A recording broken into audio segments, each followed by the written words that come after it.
Hi, everyone, and welcome to today's Blockworks webinar, Making Crypto Mainstream, Frictionless Integration Models. Today's episode is made possible by Prime Trust. I'd like to invite our speakers to unmute their lines and turn on video. I'd now like to turn it over to today's host, Blockworks Program Director, Graham Perry. Graham, please go ahead. Hi, everyone. Well, before we get started today, I'd like to give a quick shout out to today's sponsor, Prime Trust. They are the one-stop shop for financial infrastructure APIs and plug-and-play widgets that allow fintech and digital asset companies to innovate quickly, securely, and reliably. Their products include custody, payment rails, compliance, settlement, and more. If you're interested in any of the products I mentioned, I highly recommend you check them out. So thank you, Prime Trust, for making this all possible. And before we begin today, I think a quick round of introductions would be great. So I'll just go on the order on my screen. Sarah, would you mind introducing yourself? Hi, everyone. My name is Sarah Shi. I'm the Chief Product Officer at Prime Trust. My career has mostly been financial services. After over a decade working on Wall Street, I moved to Silicon Valley and focused on fintech startups. Thanks, Sarah. Corey? Hey, everybody, this is Corey Clipston, CEO of Swan Bitcoin. And after 15 years with big companies like Microsoft and Morgan Stanley and Google, I got into startups about a decade ago, been investing and advising, and then got punched in the face by Bitcoin in 2017 and couldn't focus on anything else. Started Swan about a little over 2.5 years ago now, which is crazy. And yeah, just excited to be here. Thanks, Corey. And before we dive into the specific infrastructure solutions, when we spoke previously, I know your kind of goals and visions are quite lofty for crypto and the Bitcoin space as a whole. So can you talk a little bit about your kind of end vision for crypto and where you see us getting in the next 10 to 20 years? Is that for me or for Sarah? Either, whoever would like to take Go ahead, Sarah. For us, Prime Trust is an infrastructure provider. We very much enjoy the space we're in because it's very impactful, right? If we do our job right, we take care of all the integration with the various touch points, and then we empower a lot of fintech startups, crypto in particular. So I think we are one of those companies that if we do our job right, you don't need to hear our name a lot, but we see our customers flourish in the news headlines, which we very much enjoy. So our goal is to focus on this very niche space and do our job right and integrate with all the suppliers and optimize the operational aspect and watch our customers like Swan flourish. Yeah, and it's probably pretty obvious from anyone who knows me and knows Swan that I and the company are uniquely focused on Bitcoin and see it as a completely different asset class and endeavor than crypto. So yeah, I'm basically just doing my part to accelerate Bitcoinization around the world to help it speed on its path to monetization, from being sort of a nascent store of value where it still is today to a more widely used medium of exchange being used for payments and eventually a unit of account where we all sort of can buy goods and services denominated in Satoshis, the smallest unit of Bitcoin, which I foresee happening in most places around the world for most goods and services by around 2035. So I think we've got this nice long runway in front of us, but a lot of work to do. Agreed. And then, like you said, you see it becoming used for payments and as a store of value and a unit of account. But for the time being, we still do need efficient on and off ramps for crypto. So maybe Sarah, can you tell us about how infrastructure solutions like Prime Trust help enable this and move the space forward? Yeah, absolutely. So for us, the key is really the seamless movement. So we see crypto as an additional payment rail, right? We have fiat rails that end users can use to on-ramp to different crypto assets.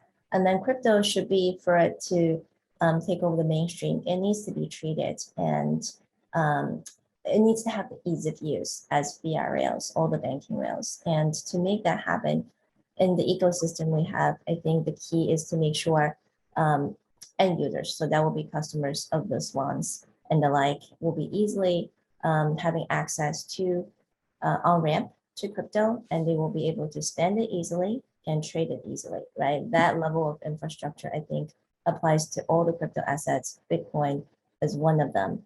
And to make it easily accessible, people need to be able to open accounts and have their identity checked and on-ramp to those assets with ease. That friction, I think there's still a lot of them in the system. And our goal is to level the playing ground and make sure these assets are accessible to everyone. Great. And can you discuss some of the specific examples around that seamless on and off ramp, such as like KYC, AML, and that API integration that Prime Trust offers? Absolutely. So KYC is always a hurdle. We see that across all our customers. It's one of those things that our customers don't want to touch, right? If they can outsource it to a provider who can connect with all the different vendors, because KYC is never one check. There are a lot of checks, and if you ask all the players in the space, people can't really articulate a very precise list, but you can't absolutely, you have to do it right before you can even get the customer into the door. So our goal is to find the best vendors in the space, optimize it, and build in redundancy by connect with multiple vendors. That way we do it once and all our customers integrate with us, and we'll optimize it in the background and update our vendors if needed. So the same principle applies to the banking rails, right? We connect to lots of different banks that cater to different customer profile. We optimize the API integration, and we can easily toggle vendors so that our customers don't have to worry about that. Our goal is one API, make the backend transparent to our customers so that they can focus on what they do best, which is targeting the users, giving them the best feature so that consumers like you and me can easily get crypto and spend them or tap into the liquidity or have a debit card or credit card against their crypto balance. Right. So I understand that the KYC and AML, that's kind of all held at the custodian level. So for Swan, for example, like they would provide that KYC and AML documentation. But what about the customers of Swan themselves? Like, would they have to do a separate process when they onboard with your company? No, we provide the API, right? Swan will use our API, and then Swan's user will submit the documentation, and then Swan will then forward the documentation to us, and we'll do all the KYC check. That seems to be something that would be very helpful for a business or any fintech really. Do you have any thoughts on that, and Corey, and how this experience has been for you? Yeah, I mean, it's the API is great. The best thing is not having to have a big compliance department and the legal fees and the chief compliance officer and kind of all of that. So, when you think about, fintechs and startups kind of in their early stages, those first few years, and you think about the expertise and the money and the effort and the time required to stand up something like that, it just makes absolutely no sense, which is why I think, Prime Trust makes the most sense in the world when you're starting a company. And then, now we're actually like mature enough where you could bring that stuff in house, but Prime Trust has matured to the point where, those costs that are passed along to us because they've kind of hit scale and are doing this for enough people, they're actually low enough that it doesn't actually make economic sense to bring that stuff in house at all. This is just one of those things that you rent, that you don't buy anymore. And that was my hope when I first engaged with Prime Trust in summer of 2019, and we were sort of plotting what this might look like, and ended up being a good bet because we don't have to bring that stuff in house, which is great. I think Corey hit the nail on the head. It's really economy of scale.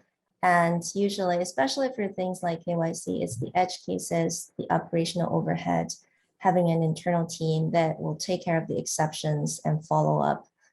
That part you do it once, right? And then you reach economy of scale. Thanks, Sarah.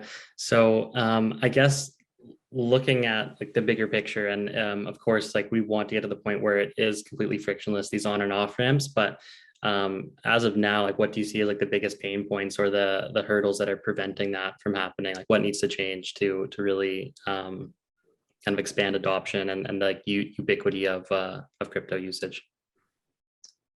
I'll let Corey talk about the end user perspective because they deal with that day in, day out. For us, I think the main thing is really making all the fiat rails available, right? And focus on not just US and market outside of US as well. The fiat on-ramp is really challenging when you look at all the countries in the world and making sure people from anywhere and everywhere have access and if they have money, they're able to acquire digital assets. That's not true. And that's our goal to make it accessible, right? When you think about leveling the playing ground, you really want to make sure everywhere, everyone have access. And to make that happen, it requires understand the banking infrastructure, not just in the US, but the rest of the world, and figuring out the best way to automate it. Automation is a key we focus on, but it really depending on the banking infrastructure. So how well we can do our job is somewhat dependent on the maturity of banking infrastructure, which is also why we focus on partnering and working with banks and sometimes go so far as advising on what's the best way forward on API integration and give them suggestions, right? Because the better, the more automated our banking partners can be, the more we can do our job in an automated fashion. But over to Corey. Yeah, I mean, the only thing I'd probably add in there is that so much of this is about risk mitigation and risk pricing at the end of the day. And I think that's a lot of what feeds the unavailability or lower availability of fiat on-ramp in different places around the world is just these markets don't have risk sort of assessed and priced nearly as well as some of the markets that we're used to dealing in. And so it's really hard to open up, reversible chargeback ridden fiat payments for a bearer asset that can be spirited away with no recourse. So that's one of those challenges that's kind of unique to this space. Absolutely. And I guess I know that Prime Trust is a member of the Blockchain Association, and you help kind of steer public policy. And as you said, Sarah, you help advise banks what might be the best way to improve automation. But it's clear that like startups and fintechs, they can move faster and they can innovate faster than a large bank can or does.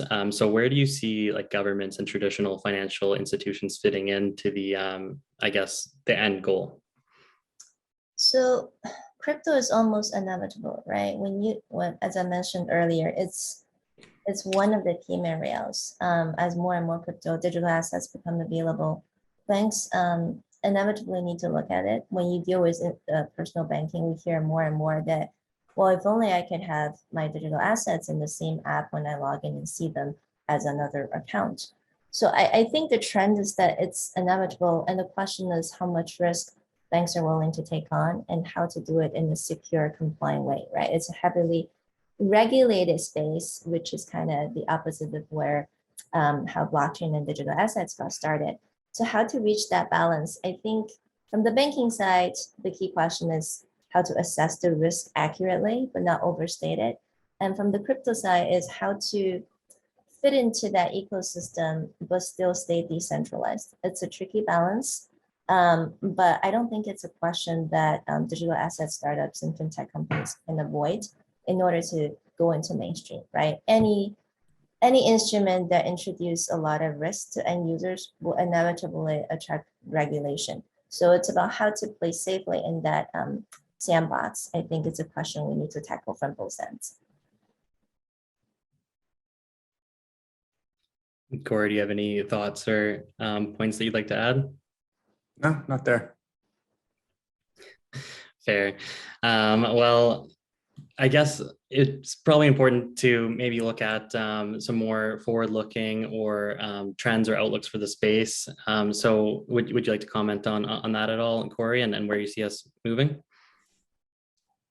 Sure. Yeah. So speaking for Bitcoin, not speaking for, but speaking about Bitcoin specifically, it's funny, the vision for what how this probably plays out was laid out in like 2010. Hal Finney and other people sort of writing on Bitcoin talk forums back then sort of explained that if you had an open monetary protocol, that you would essentially see the disintegration or the shrinking of the largest financial institutions and sort of a flowering of lots more small financial services, essentially companies that can sort of design the brand experience, the user experience in the array of products and services that they want under their umbrella and sort of compete for customers.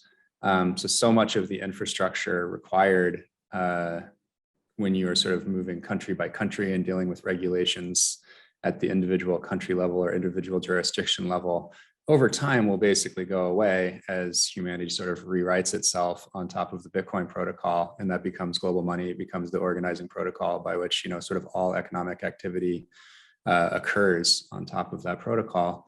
The financial industry is likely, you know, think of like as a percentage of GDP, where, you know, historically it was 3 or 4% of GDP. It's ballooned to like 20% over the last 30, 40 years with sort of this massive debt bubble and sort of overregulation and sort of cronyism and all that. It's likely to shrink back. So it probably is going to drop in number of people working in finance.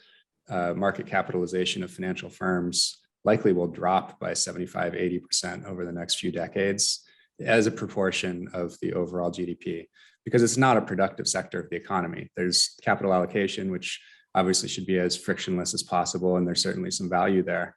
But this sort of over financialization of everything is not the direction that we want to be going as humans. We want to be producing actual goods and services, not just moving around numbers on spreadsheets. Right. And I read an article actually that you wrote in 2020 about the intransigent minority levels needed for, I guess, broad Bitcoin adoption, and that adoption was like the top priority for Bitcoin. So I guess two questions is, have your views changed at all since that article in 2020? And two, like just thinking more broadly outside of the US, like how do we onboard the next billion people into the space? Sure. Yeah. So you're referring to what essentially was the mission statement of the company. It was an article I wrote in early 2020 called 10 Million Bitcoiners. And basically the theory here is in lots of populations around the world, as soon as an intransigent minority that just won't bend on something hits 3 or 4% of the population, the rest of the population sort of capitulates. And that's what you see. So you kind of see this in the US with, you know, food and beverage products, most things being kosher because a small minority insists on that. You see it in London and through most of the UK with pretty much everything being halal because the Muslim population that insisted on that, you know, would make a stink at the register if it wasn't halal. But the people that are like, halal, non-halal, I don't really care. It tastes the same. And, you know, that's what we need in the United States because this is the only government that actually really matters, that could actually do something adverse, not to Bitcoin, Bitcoin will survive, but to Bitcoiners, people who actually are leveraging this technology and using it and storing value in it and using it for medium of exchange, et cetera. Only the US government could actually coordinate something and take some kind of action that would make life pretty nasty for people who are into Bitcoin for a few decades. And so this idea of getting to that 3 or 4%, call it 10 million out of the 330 million people in the US, who actually own a good chunk of Bitcoin, so they have skin in the game and actually deeply understand it and actually understand what it means. And so that's kind of, I've talked about like the race versus the battle. If you win the race to 10 million, then you don't have to fight the battle.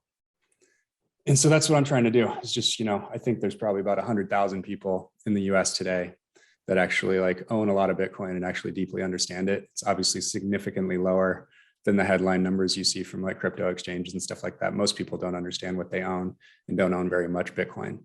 So there's a long way to go.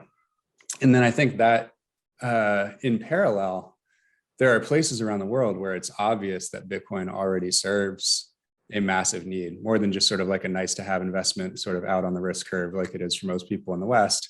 In Nigeria, it's like, you know, something that you have to have. And you're seeing pockets of this sort of open up around the world here and there, where Bitcoin is actually a lot better than what options they have here. We don't have a problem with payments in the United States, really. I mean, some cross-border stuff can be better with Bitcoin and people are doing that. But, you know, just for paying for coffee, like it's not a problem to just use Venmo or Cash App or whatever.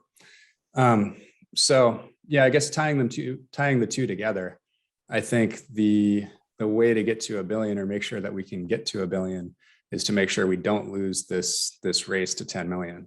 just to reduce from whatever percentage chance there is of like major adverse action from US government contra Bitcoin, where I'd probably peg that in the mid single digits, reducing that to like, 5 bips or something, like just negligible and just non-existent threat. That's where I think we need to get over the rest of this decade.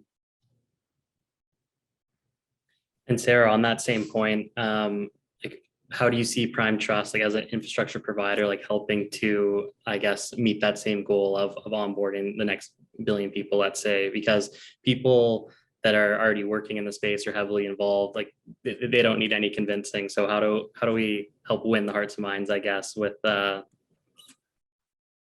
Yeah, so it's to put a currency in cryptocurrency, right? Bitcoin or other digital assets. I think currency in general is highly digitized. My 9-year-old never wants paper money, right? He wants money on a card that he can spend in games, buy stuff online. And cryptocurrency just takes that form, but even better, right? It's transparent, it's traceable, so it makes it better. So for us as an infrastructure provider, is to really find all the ways we can put currency into cryptocurrency. On one hand, if we can partner more with payment acceptance on that front, so that more places will accept, for example, Bitcoin natively, that's great. People have more ways to spend it. But on the flip side, until we get to that point, it's to ease that on-ramp and off-ramp hurdle, right? So if you have Bitcoin, what are all the different ways you can spend it? If it's not accepted, can we convert it to fiat and enable the acceptance to merchants, for example? Those are things we can focus on, right? Or if you hold Bitcoin and you want a debit or credit card, can you tap into your Bitcoin balance to pay for things? I think it's really a two-pronged approach. On one end, we help facilitate more merchants who will be able to accept Bitcoin, or even like nonprofit organizations to accept Bitcoin or other digital asset donation. On the other hand, until we get to that critical mass, we need to find ways to help merchants accept fiat that cryptocurrency holders can convert their assets into fiat to spend, right? That will help ease the hurdle to a mainstream adoption. And that's a really interesting point, because I think that a lot of people would like the option to spend or receive whatever they want, but they don't really want to take the steps to do it. So making it like easy and just something that runs in the background is exactly that'll really help. Yeah. So another, I guess, trend that we've seen in 2021 is crypto branch out to new use cases, such as like NFTs that cater to like art collectors or sports enthusiasts. And we've seen the adoption of the moniker like Web3. So what are some other, I guess, more diverse uses of crypto that you expect to see and expect your clients to utilize? Corey, you want to go first? Otherwise, I'm going to go with the example of children and kids and in-game usage of crypto and NFTs, because that's, I think, a huge use case. But I'll let Corey go first. No, it's okay. This audience isn't going to want to hear what I have to say about Web3 and NFTs and DeFi. Okay. You can check out my Twitter if you want. That's right. That's right. I remember now. For me, it's just you look at everyday life. NFT is a great way for to introduce children into crypto and how it works. There's a very good YouTube video explaining to children how it works. So I think in-game NFT integration is where I see a lot the mass adoption will come from. The other aspect, not to forget, is behind it, it's all just a smart contract, right? As an infrastructure player, I think the power of blockchain technology and smart contract that's powering NFT is really interesting. There's room to build out an infrastructure to enable smart contract to pay all the players in the ecosystem, for artists, for royalty payments, real estate, title search, building out that infrastructure to truly unleash the power of blockchain and smart contract, to me, is very powerful. It goes even beyond NFT, right? A lot of the NFT drops, I think, to people who don't fully understand it, there is a certain level of speculation. But when you peel the onion and look at what's fundamentally the technology behind it, I think that's where the true power is. I totally agree. I think it's really interesting, and just seeing some of the other use cases that have come out, and additional utilities that have been attached to certain NFTs. I'm really excited to see how that space grows. But I guess coming back into, again, the trends and things we were talking about, one point that we haven't touched on is central bank digital currencies. And I was wondering your thoughts on that, because I know that, being compliant and working with regulators is important, but where do you see central bank digital currencies fitting in? Do you think that's an inevitability? And how will that affect the Bitcoin and crypto market? So I can take a stab at that. So they are happening in certain places around the world, and they will be some of the most effective marketing campaigns ever for Bitcoin. Because it's the creepy Orwellian 1984, like panopticon actualized, where the government has complete control over your spending and sees literally everything that you do. And I think it's absolutely horrifying. And thank goodness there's no way it's going to pass in the United States. There are enough people that understand constitutional law and actually still care even a tiny little bit about privacy and freedom and independence at the individual level, that will never get that passed, where the Fed actually prints the money and hands it to you directly. I just don't see it happening in the United States. This will be a very different country if it does. It's a good point. I absolutely see it happen elsewhere in certain countries. And there are countries like China, the government is doing it. They will probably make it happen very quickly.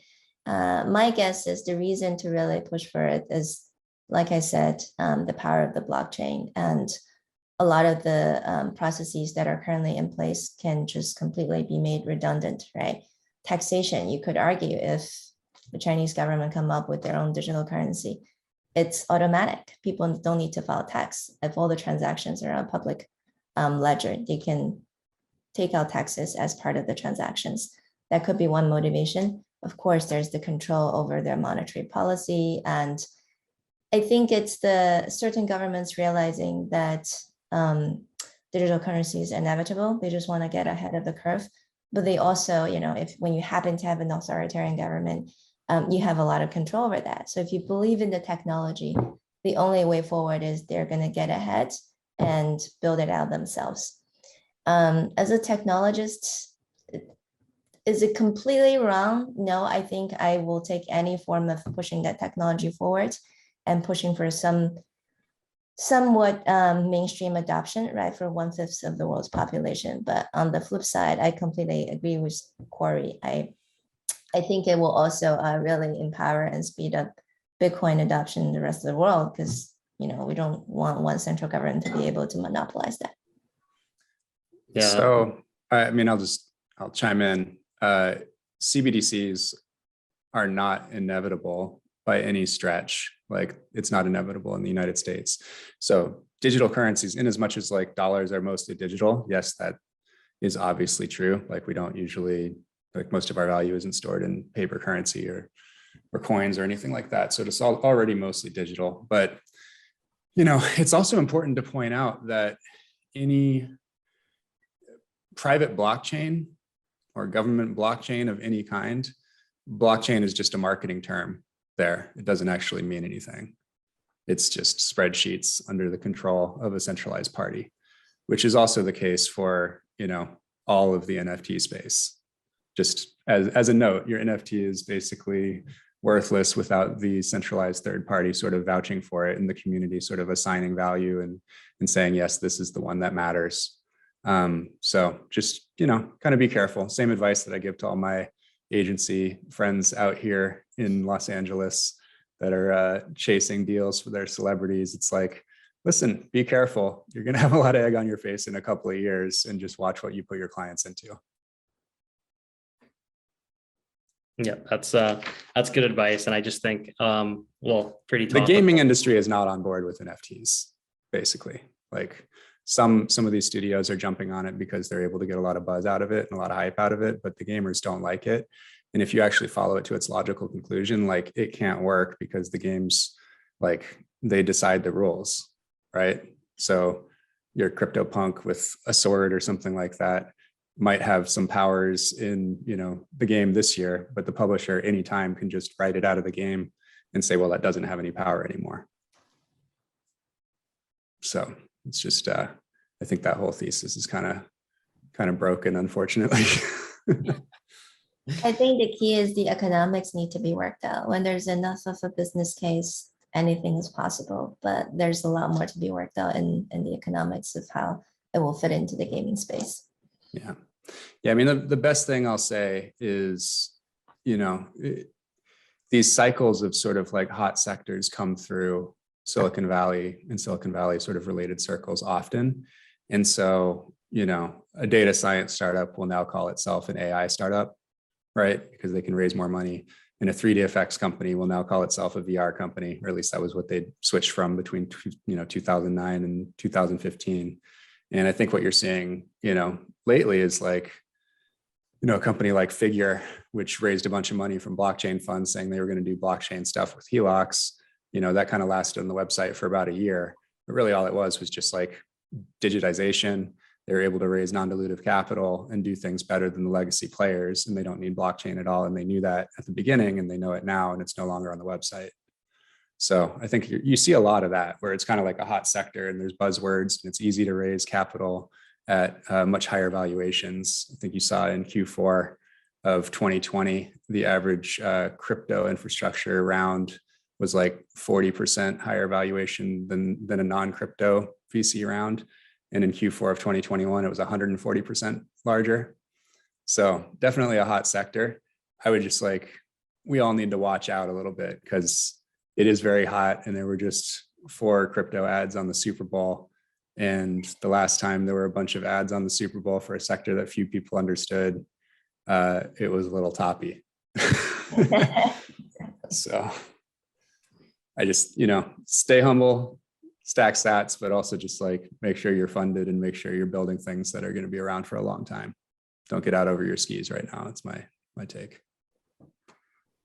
And speaking of building, one I guess product that Prime Trust offers, which is very interesting, I think, is the capital raise platform. Would you be able to speak to that a bit, Sarah? Yeah, definitely.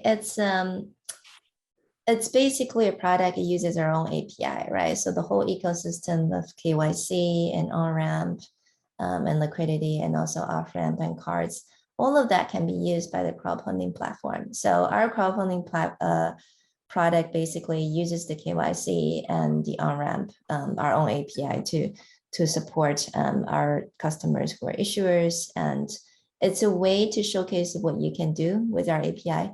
We fully plan to do more of those B2B, B2C products that can showcase or maybe prototypes to put together our API and show what you can do.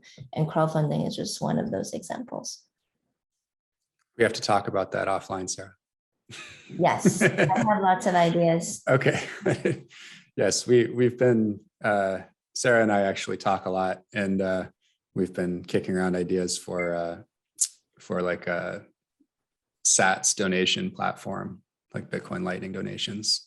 Yep. For causes, like a GoFundMe just with Lightning. That's really cool. And Corey, this might be a question more for you, but do you think that like DeFi applications will ever be built on Bitcoin? I mean, Bitcoin has smart contracts in it, always has since the very beginning. A wallet essentially is a set of smart contracts. Multi-sig is a smart contract. You can already do a lot of interesting things. My take on how I think this all plays out is basically there's a lot of stuff being built on platforms that I don't think will be around in the long run. But there will be learnings that will be applied. And I think that this world of cryptocurrency and decentralized finance will build up similarly to the way that the internet did, where there's a base level protocol. Bitcoin is sort of analogous to TCP/IP. We're seeing layer 2s with like Lightning. You're seeing layer 3s with like discrete log contracts. You're seeing different pieces start to come together. And I think the timing is actually kind of similar too. If you think of, sort of people messing around on IRC chats in the late 70s and then through the 80s. And then finally there's a web browser that's sort of commercially available in like 93. I think it's something like that. So I just think that we are witnessing a lot of people trying experiments and creating sort of, it's a lot frothier and a lot more public than it otherwise would be, because it also enables sort of gambling or betting or sort of, and I don't mean gambling like with no information edge. A lot of people have information edge and they can control the marketing and sort of make things happen in crypto, but it all seems very sort of zero sum outside of Bitcoin, where they're new, basically taking money out requires new money coming in. So we'll see how it plays out. I think that Bitcoin is the base layer and that everything ends up getting built on top of Bitcoin over time. And that is just tough for people that don't have a lot of patience and want to do something like right this second.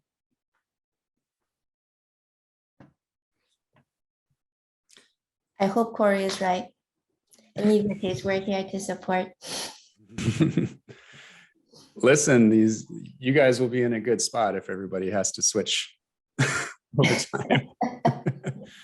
I'm a big fan. Listen, if I didn't get so obsessed with Bitcoin itself, I've always been kind of a picks and shovels guy. Like in any industry, every company that I usually get involved in is kind of facilitating the growth of the industry. I always like to build the service provider or the marketplace or something like that. I'm not really one to like throw down with the tech enabled, I would always build the one that facilitates everybody else being able to play in an open garden or something like that. So as an investor and an entrepreneur pre-Bitcoin, like this makes all the sense in the world to me. I'm just personally obsessed with Bitcoin. And so that's why for the first time, I actually am placing all of my effort on one particular goal. Well, I think this would be a good time to transition into our Q&A section of the webinar. So for all the audience out there, please submit your questions and we'll get through as many of them as we can. But to begin, I have a question from Isa, and I guess this is a question for Sarah. Does Prime Trust have insurance for their deposit clients for cyber hacking? We work with crypto custody technology providers that have insurance, and we're always actively looking for additional insurance policies for our customers. Thanks. This next question, I think this one's for Corey, but if you can pay for things with Bitcoin via applications like the Lightning Network, does it matter what the unit of account is? Yeah, I mean, so being able to price something in where everyone sort of removes the friction of trying to think about how much something is worth just makes economic activity happen faster. I think that's why you kind of see everything that matters for the most part settle in dollars around the world, like dollars are the unit of account. And that's how things are priced, even if you're not in the United States. And similarly, I think that eventually game theory suggests that eventually Bitcoin supplants the dollar in that role, and that pretty much everything gets priced in Bitcoin in a few decades. I have another one from Byron. Again, this one's for Sarah. Is KYC only an issue for onboarding customers, or do their counterparties on the blockchain also need to be KYC'd? It's for onboarding and ongoing transaction monitoring. So the ongoing transaction monitoring will probably involve all parties in the transaction, but it's a very good question. So there's the initial KYC to make sure the applicant can have an account opened, but we also do ongoing transaction monitoring in both fiat and crypto to make sure there's no fraudulent activities happening. Thanks. We have another question from Matthew. He's asking, what does an institutional account for Prime Trust look like? Transaction volume based on user base, the price plan cost. And am I correct in assuming that the custodial wallet integrated with the debit card and Google Apple Pay allows for on and off ramp fiat solutions? That is a perfect question. And as a product person, that's the kind of question I will relay to our sales team, because they're in the best position to work out all the different account types we support and pricing structure. All right. So Matthew, I'd suggest that you reach out to Prime Trust and they can answer all those questions that you Yeah, have. and if you, my email address just sari@primetrust.com. So if you aren't able to find an onboarding specialist, just drop me an email. I'll forward your inquiry to the right team. Thanks, Sarah. We have another one from the Barbecue Talk podcast. Do you believe small businesses can and will be the driving force for cryptocurrency adoption? I mean, I can take that on. I mean, what's nice is when someone is the principal and not an agent and doesn't have anybody to answer to, they can make decisions a lot faster. And then, you know, sometimes these small businesses can get really vocal and can do a lot of PR and can kind of recognize what comes with adopting Bitcoin, let's say, as they're, you know, taking their company on Bitcoin standard, putting in their treasury. You know, there's a lot of benefits for the business. There's a little restaurant chain up in, I think, Toronto called Tahini's Restaurant that just came out as being like super into Bitcoin and accepting Bitcoin and putting Bitcoin in their treasury. And, you know, here I am talking about it on a national webinar, you know, with a bunch of fancy people. And this restaurant chain is all over the internet and all over Twitter and has a huge following. And I think that's spreading. You know, you've got Jeff Fenster, who's an amazingly successful entrepreneur with 12 wins or something like that. And he's got Everbull based in San Diego with like 50 franchisees heading to 200. And he just announced that he's taking his company onto a Bitcoin standard and they're paying their whole management team in Bitcoin. They're going to be giving, you know, bonuses in Bitcoin to all of their employees at their franchises and all this stuff. And it's like, you know, recognizing what that can do for a company is pretty cool. And it's, you know, it's trivially easy to onboard an entity account, you know, with Swan, with Prime Trust, just as it is to onboard as an individual. And so, you know, Swan serves thousands and thousands of business buyers on this platform with Prime Trust. So, yeah. So there's actually a follow-up question that kind of merges with that one nicely. And it's what would be the steps for a retailer or brand to start accepting crypto on their e-commerce website or physical stores? So that's kind of the other side of the house. So I know a lot about this, but Sarah, go ahead if you. Oh, I would just say is start with having a wallet, right, to safekeep the Bitcoins, and even better if you don't have to self-custody.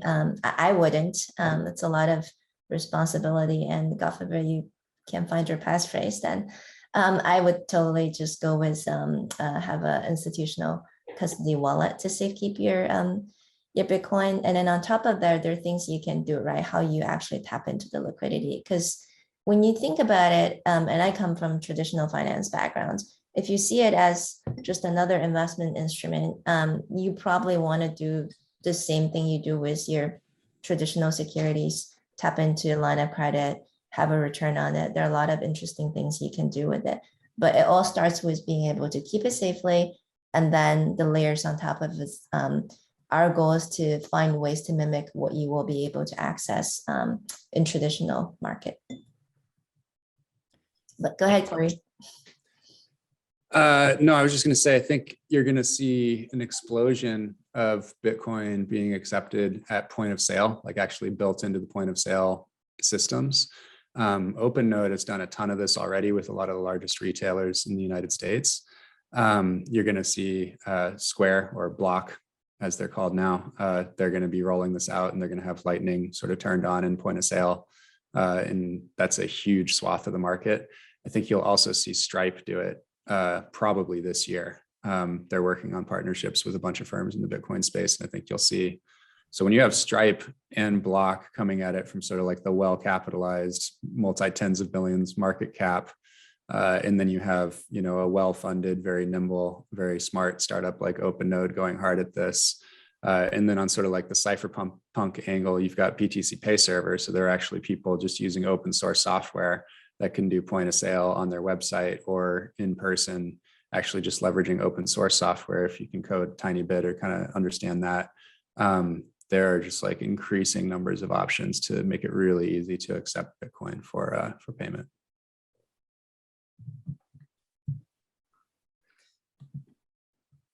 Thanks, Corey. I have another question here about the KYC process. So Sarah, this is probably for you. Everyone loves KYC. It's I They do do. a separate KYC webinar. But once a user goes through the KYC process, do they need to do it on every platform, or can they use their KYC from one platform and transfer to all others that use Prime Trust? That is a very good question. It's actually on our roadmap. I discuss actively with our chief compliance officer on ways to do that. I think the key, so the short answer is not yet, but it is on our roadmap because it's just a natural extension of where the economy of scale lies. But the key is how to keep PII data safe, right? So we are actually tossing around different ideas. I think one way to do it is actually do an NFT data token and keep the underlying data safe. And there are ways to push that access control to end users. I think it will be very appealing to individual users to know which vendor for whatever purpose access their individual data. Of course, to make that happen, it's kind of like crypto acceptance. You need the other side, right? You need all the players who need KYC data to play in the ecosystem as well. Fortunately, Prime Trust is an infrastructure provider, so we're in a good space to innovate KYC and tackle the universal KYC thesis. I think that's what the question is about. Thanks, Sarah. Let me see here. I think Corey answered a couple questions on his own. So thanks for doing that, Corey. I think that's all the questions that we have right now. I know we're ending a little bit early, so are there any other kind of points or anything you guys would like to bring up?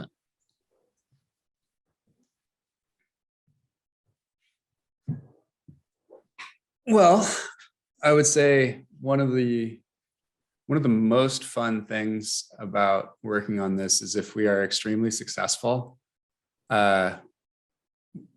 we won't need any of these services in a decade or so.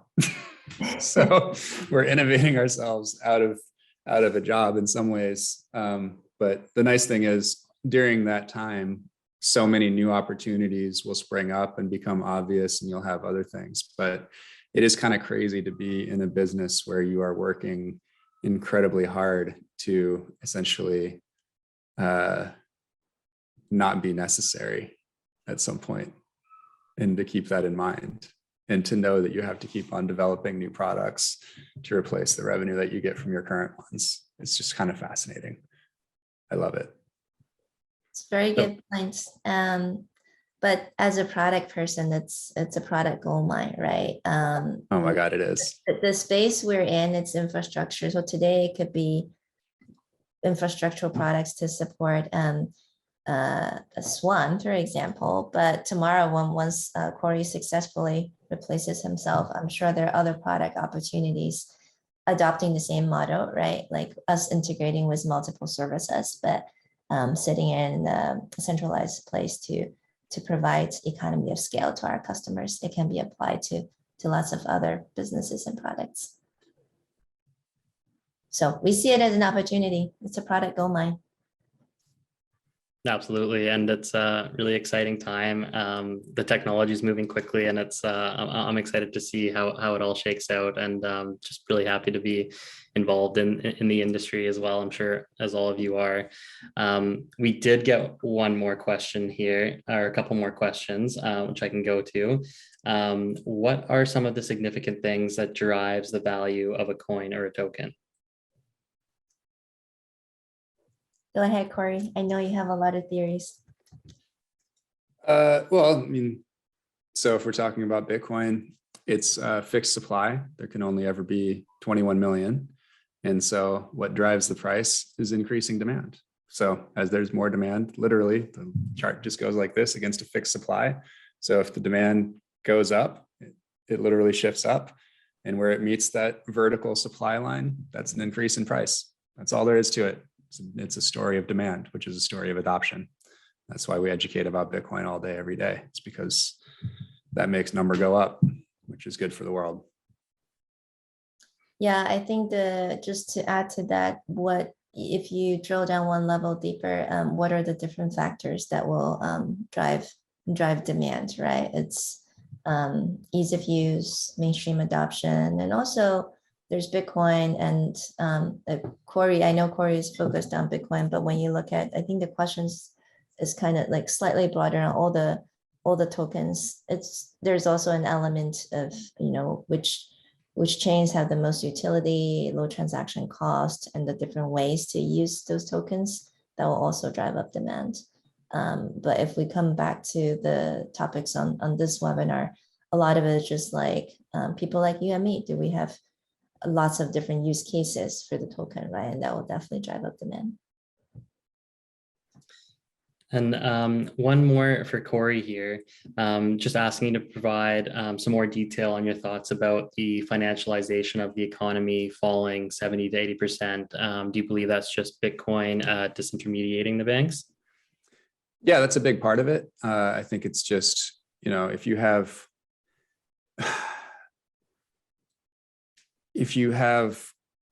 so much of the function of sort of regulation and the banking system, just financial infrastructure, just sort of like disintermediated, just obviated, not necessary anymore because you have a monetary protocol. Like it's obvious, it's there staring us in the face that a lot of this stuff is not necessary anymore. And, you know, as the years go by, it'll just become more and more clear as Bitcoin grows and as new layers and new services and new ways to leverage it just, you know, essentially go mainstream from sort of little edge cases today to being everywhere. You'll just need less and less stuff, less and less people doing all these things. And I think the other thing that's going to sort of crush at it is you'll move much more to like an equity-based system rather than a credit-based system. So money today is essentially just credit-based, and Bitcoin is an asset. It's not credit by definition. And so I just think you'll see like a massive shrinking of credit generally. You might see something like 90% less debt in real terms 50 years from now globally.